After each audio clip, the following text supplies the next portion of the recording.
안녕하십니까. 9시 경남 뉴스입니다. 날이 무척 춥습니다. 이 매서운 추위에 남해안 양식어민들도 비상입니다. 양식어류가 폐사하는 저수온 피해가 나타날 수 있기 때문인데요. 현재 저수온 위기 경보는 경계 단계로 상향됐습니다. 최진석 기자가 보도합니다. 우럭과 쥐치 등을 기르는 통영의 한 양식장. 표층 수온을 재보니 9.5도에 불과합니다. 쥐치 등 저수온 취약 어종의 한계 수온인 8도와 큰 차이가 나지 않습니다. 양식 어민은 수온이 더 떨어질까 우려해 사료 공급을 멈추고 가두리 양식장 일부를 10km 떨어진 곳으로 옮겼습니다. 집단 폐사가 우려되기 때문입니다. 임시로 대피한 양식장의 표층 수온은 10.2도. 하지만 추위를 견디지 못하고 폐사한 물고기들이 곳곳에서 발견됩니다. 양식 어민들은 지난해 일본 후쿠시마 오염수 방류 이후 수산물 소비 위축으로 제때 출하하지 못한 쥐치가 많아 피해가 더 커질 것으로 우려합니다. 판매가 되었더라면 굳이 이렇게 월동을 오지 않았어도 되었는데 판매가 되지 않았기 때문에 그 폐사를 막기 위해서 이곳으로 월동을 온 겁니다. 경남의 양식어류 2억 1천만 마리 가운데 저수온에 취약한 어종은 5,400만 마리, 전체 25%를 차지합니다. 경상남도는 양식장 126곳을 중점 관리 대상으로 정하고 저수온 취약 어종 210만 마리를 비교적 수온이 높은 곳으로 임시 이동하도록 했습니다. 저수온 발생 시에는 고기 공급량을 줄이거나 중단해야 합니다. 또한 스트레스가 발생될 수 있는 선별 작업이나 이동을 금지하시는 것이 좋습니다. 최근 10여 년 동안 경남에서 저수온으로 폐사한 양식어류는 모두 480여만 마리. 남해안에는 저수온 예비주의보가 내려진 가운데 저수온 위기경보는 관심과 주의를 넘어 경계로 상향됐습니다. KBS 뉴스 최진석입니다. 경상남도가 한파에 대비해 가축과 축산시설에 대한 관리 점검을 강화합니다. 경상남도는 오는 3월 15일까지 각 시군과 지역 축협, 축산단체와 협업체계를 구축해 축산재해대책 상황팀을 운영합니다.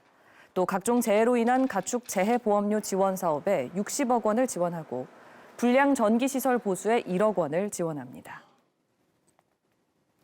1조 원 기부왕으로 알려진 고 이종환 회장의 김해 삼형산업이 최근 전 직원을 해고했습니다. 경영 악화가 그 이유인데요. 엄동설안에 직장을 잃게 된 노동자들은 회사가 경영 부실 책임을 떠넘긴다며 반발하고 있습니다. 이형관 기자입니다. 김해의 향토기업인 삼형산업 본사 공장입니다. 직원들이 하나둘 가방을 들고 공장 밖으로 나섭니다. 지난주 경영진의 갑작스러운 해고 통보로 회사를 떠나게 됐기 때문입니다. 짐 빼러 오신 거예요? 예. 개인 물건 갑자기 이렇게 되니까 이제 사람이 뭐 할 말이 없는 거죠. 1972년 시작해 반세기 넘게 자리 잡아온 삼형산업. 안정적인 매출의 창업자인 고 이종환 회장은 1조 원 기부왕으로 이름을 알렸습니다. 하지만 지난달부터 경영 악화로 전면 휴업에 들어갔습니다. 건설 경기 불황에 가스 등 원자재값 인상이 겹쳐 경영 실적이 크게 악화됐기 때문입니다. 삼형산업은 현재 자본 총계가 마이너스 160억 원으로 자본 잠식 상태, 130명 전 직원에게 해고를 통보했습니다. 저희들이 어떻게 해볼 방법이 없어요. 일단 최저임금 확보를 위해서 총력을 다 기울이고 있죠. 노동자들은 창업주의 무리한 기부가 경영 악화의 원인이고 회사의 경영 위기 책임을 노동자들에게 떠넘긴다고 반발합니다. 2002년 이 전 회장이 세운 교육재단에 토지와 공장 등 회사 자산을 무리하게 기부해 경영 부실을 가져왔다는 것입니다. 실제 사명은 150억 원 규모의 영업 손실을 기록한 해에도 120억 원대 기부를 했습니다. 지난해 이 전 회장이 세상을 떠난 뒤 그의 자녀들조차 회사 지분 상속을 포기했습니다. 뭐라 말할 수 없을 정도로 그냥 황당한 상황입니다. 삼형산업의 경영진의 어떻게 보면 부실 경영, 저는 그런 부분이 조금 있다고 판단하고요. 삼형산업 노동자들은 정리해고 철회를 요구하는 집회를 예고하고 있고 고용노동부와 김해시도 대책 마련에 나섰습니다. KBS 뉴스 이형관입니다. 중대재해처벌법이 시행된 지 2년이 지났지만 산업 현장은 여전히 불안하기만 합니다. 최근 이틀에 한 명꼴로 사망 사고가 발생하자 부산시가 긴급 현장 점검을 벌이는 등 안전 대책 마련에 나섰습니다. 장성길 기자입니다. 4천여 가구가 들어서는 대규모 아파트 건설 현장. 매일 1,400여 명의 노동자가 드나들며 일을 하고 있습니다. 현재 건설 공정률은 70% 정도. 한 노동자가 철근을 빼는 과정에서 눈에 큰 부상을 입는 등 2021년부터 이 건설 현장에서만 산업재해 6건이 발생했습니다. 지난 3주간 부산 산업 현장에서 10명이 목숨을 잃는 등 이틀에 한 명꼴로 사망 사고가 발생하자 부산시는 이곳을 비롯해 부산 지역 70곳에 대한 긴급 안전 점검에 나섰습니다. 사망 사고 10건 가운데 7건은 기계나 구조물 등에서 떨어져 목숨을 잃는 추락 사고, 합동 점검반은 임시 가설물이나 지붕, 사다리, 고소작업대 등 위험 요인을 중점적으로 점검했습니다. 제일 중요한 것은 그 현장에서 이 관행상 그동안 눈 감아줬던 그 안전조치를 취하지 않고서도 작업하게 만드는 이런 일들을 없도록 해야 되겠다는 것이고요. 부산시는 합동 점검에서 업체에 요구한 시정 조치가 제대로 이행되지 않을 경우 노동청에 근로감독을 요청하기로 했습니다.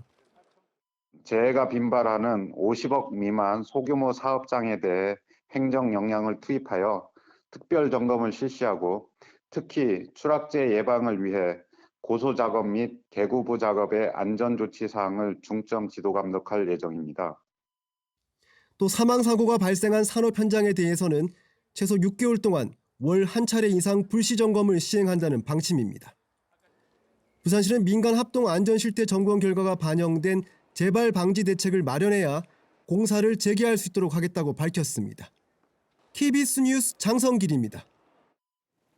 경남 혁신도시의 국방기술진흥연구소가 최근 핵심 부서를 대전으로 이전하는 방안을 추진해 논란이라는 소식 전해드렸죠. 지역의 반발이 거세지고 있지만 정작 관련 법이나 지침에는 이를 막을 조항이 없다 보니 이전 기관의 인력 유출이 반복될 수 있다는 지적이 나옵니다. 보도에 박기원 기자입니다. 지역 시민단체 대표가 칼바람을 맞으며 혁신도시 이전 기관 앞에 섰습니다. 갑작스런 핵심 연구부서의 이전은 밀실 이전이라며 이를 규탄하기 위해서입니다. 무엇보다 정치권이나 지자체 이해관계에 의해 공공기관이 타 지역으로 가려는 시도가 있다면 지역민들이 보고만 됐을 수는 없습니다. 핵심 연구부서의 대전 이전을 추진하는 국방기술진흥연구소. 국기원을 포함한 경남 혁신도시의 11개 이전 기관들은 모두 혁신도시법 적용을 받습니다. 관련 법상 부서를 다른 지역으로 이동할 경우 국토교통부 장관 승인을 받아야 하는데 이번 국기원은 대상 밖입니다.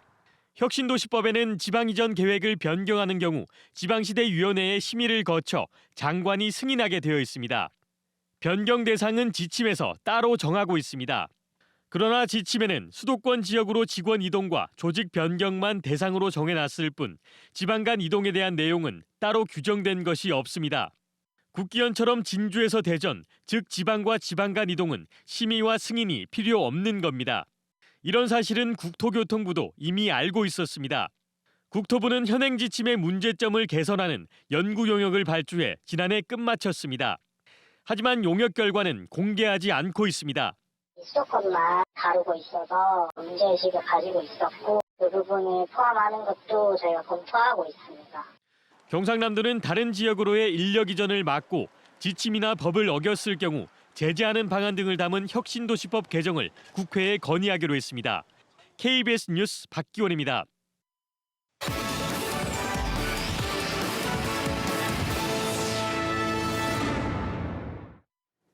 지난해 11월 경남의 출생아 수는 973명으로 지난해 같은 달보다 5% 넘게 줄어든 것으로 나타났습니다. 경남 월간 출생아 수가 세 자릿수로 내려간 건 지난해 11월이 처음입니다. 같은 기간 경남의 사망자 수는 2,200여 명으로 사망자 수가 출생아 수를 크게 웃돌면서 인구는 1,200여 명 자연 감소했습니다. 창원시가 창원 구산해양관광단지 사업에 대해 올해 안에 토지 보상을 마치고 사업에 속도를 내겠다고 밝혔습니다. 창원시는 골프장 면적 축소를 반영한 토지 이용 계획 변경과 함께 감정평가와 보상 협의 등도 같이 추진해 내년 착공을 목표로 한다고 밝혔습니다. 5,100억 원 규모의 민자 사업인 창원 구산 해양관광단지는 토지 수용 문제로 5년 넘게 착공을 하지 못했습니다. 경상남도가 도내 대학의 산학협력 중점 교수를 불러 모아 지방대학 대학 지원 체계 라이즈 사업을 통한 산업 전문 인력 양성과 산학협력 활성화 방안을 논의했습니다. 산학협력 중점 교수는 10년 이상 산업체에서 근무하고 대학에 임용된 전문가로 오늘 간담회에서는 기업이 원하는 교과 과정 연구 등이 이루어져야 한다는 의견을 냈습니다. 진실 화해를 위한 과거사 정립위원회가 어제 열린 71차 위원회에서 합천국민보도연맹과 예비검속 사건에 대해 진실규명 결정을 내렸습니다. 이 사건은 한국전쟁 직후 합천군 일대 주민 8명이 합천경찰서 등에 구금됐다가 산청군 등에서 집단 살해된 사건입니다. 진실화해위는 이 사건의 가해 주체는 경찰 등이었다고 밝혔습니다. 오늘 오전 11시 20분쯤 합천군 쌍백면의 한 마을에서 불이 나 2시간 반 만에 꺼졌습니다. 이 불로 다친 사람은 없었지만 주택 3채와 창고 3채, 오토바이와 고추 건조기 등이 탔습니다. 지금까지 경남 소식 전해드렸습니다.